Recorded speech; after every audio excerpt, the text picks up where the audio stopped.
Nakilala si Shaquille O'Neal dahil sa kanyang laki at bigat. Pero alam niyo ba kung ilan na ang kanyang binasag na backboard sa NBA? Bago pa man idomina ni Shaq ang mundo ng basketball ay nagsimula ang kanyang karera noong 1992 bilang number 1 overall pick sa NBA draft at napunta sa Orlando Magic.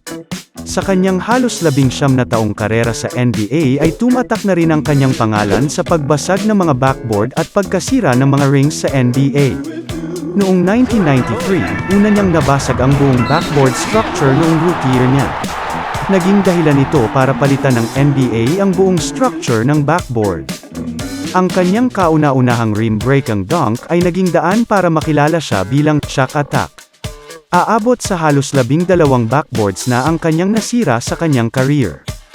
Ipinost ni Shaq sa kanyang Instagram post ang Broken Rim Tree, kung saan tampok ang 19 na rims mula sa kanyang mga nasirang backboard. Isang art na maituturing ang punong ito. Sino sa tingin nyo ang susunod na player ang makakabasag ng board sa NBA?